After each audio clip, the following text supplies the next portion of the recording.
SLBC గురించి మాట్లాడితే SLBC tunnel కూల్తదని 2020లోనే report ఉందంట.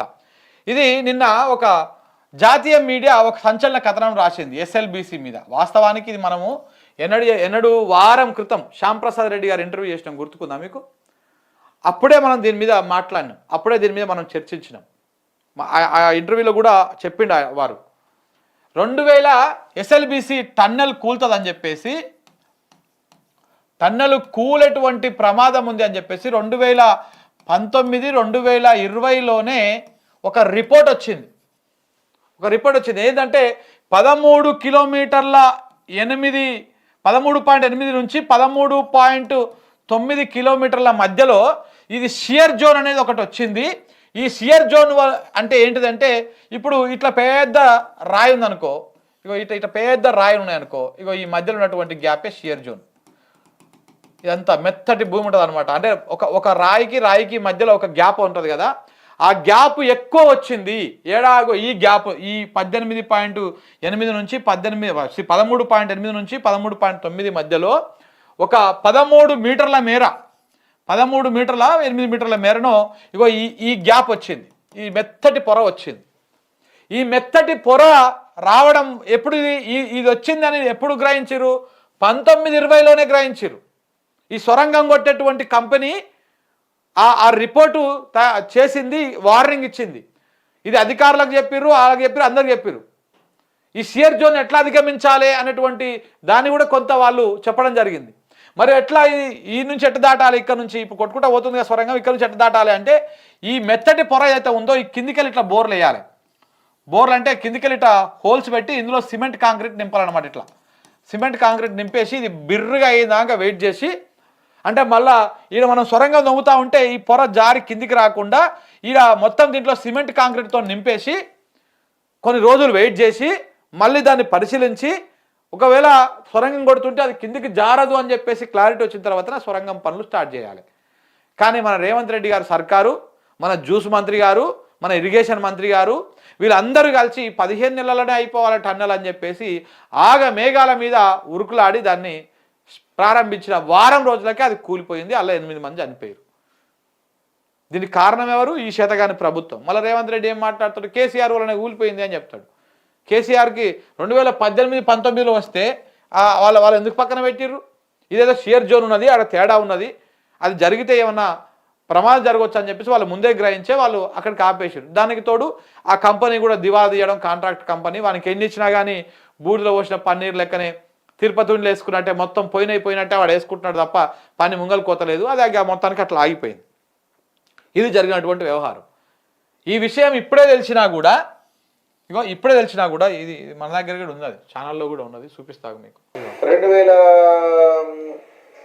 మొన్న అయిపోయిన తర్వాత 13.95 తర్వాత 13 కిలోమీటర్స్ 950, 935 దగ్గరను వీళ్ళకు 2019లోనే ఈ షియర్ జోన్ టచ్ అయింది. షియర్ జోన్ అంటే ఒక లూజ్ పాకెట్. ఇప్పుడు రాక్ స్టార్ట్ కదా, ఇదంతా రాక్ ఇట్లా మనం ఇలా డ్రిల్ చేస్తుంటే మళ్ళా ఇట్లనే ఇంకో ఇక్కడ రెండింటి మధ్యలో ఒక మెత్తడిది పొర, అందులో నుంచి వాటర్ లీక్ అవుతుంటది, అది అవుతుంటది. అందులో అది 8 మీటర్ల విడ్త్తో వచ్చిందని మనకు చెప్పింది.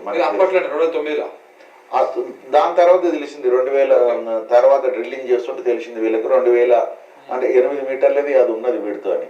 అయితే ఇప్పుడు దాన్ని కంప్లీట్ చేయాలి కదా. సీపేజ్ కూడా 8000 లీటర్లు నిమిషానికి వస్తున్నదని చెప్పింది. 8000 లీటర్లు వస్తున్నప్పుడు మరి దాన్ని అరికట్టాలి కదా.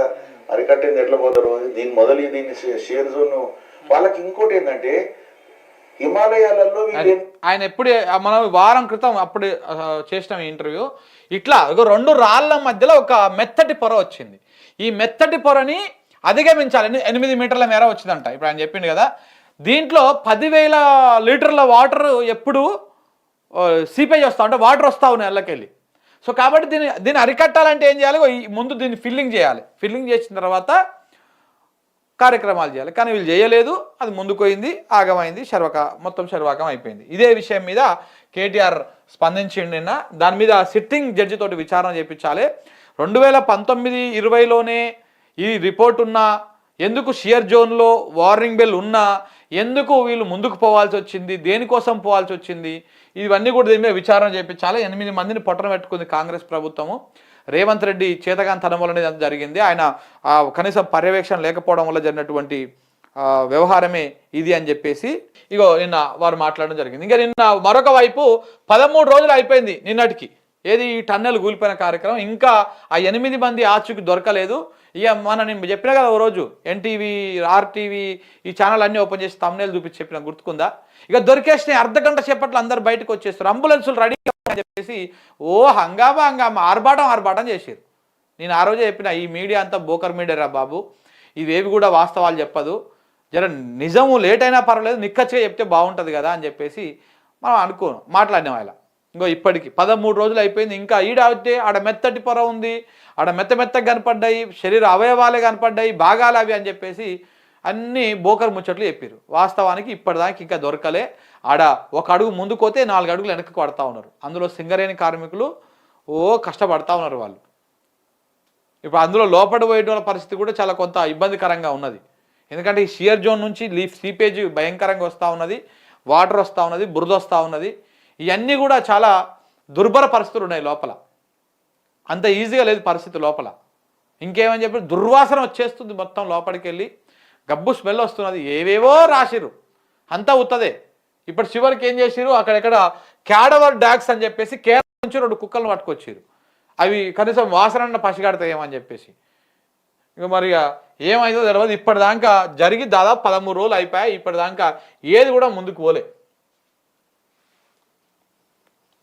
ఇంకా రేవంత్ రెడ్డి ముచ్చట్లు చెప్తా ఉంటాడు ఇట్లాంటివి.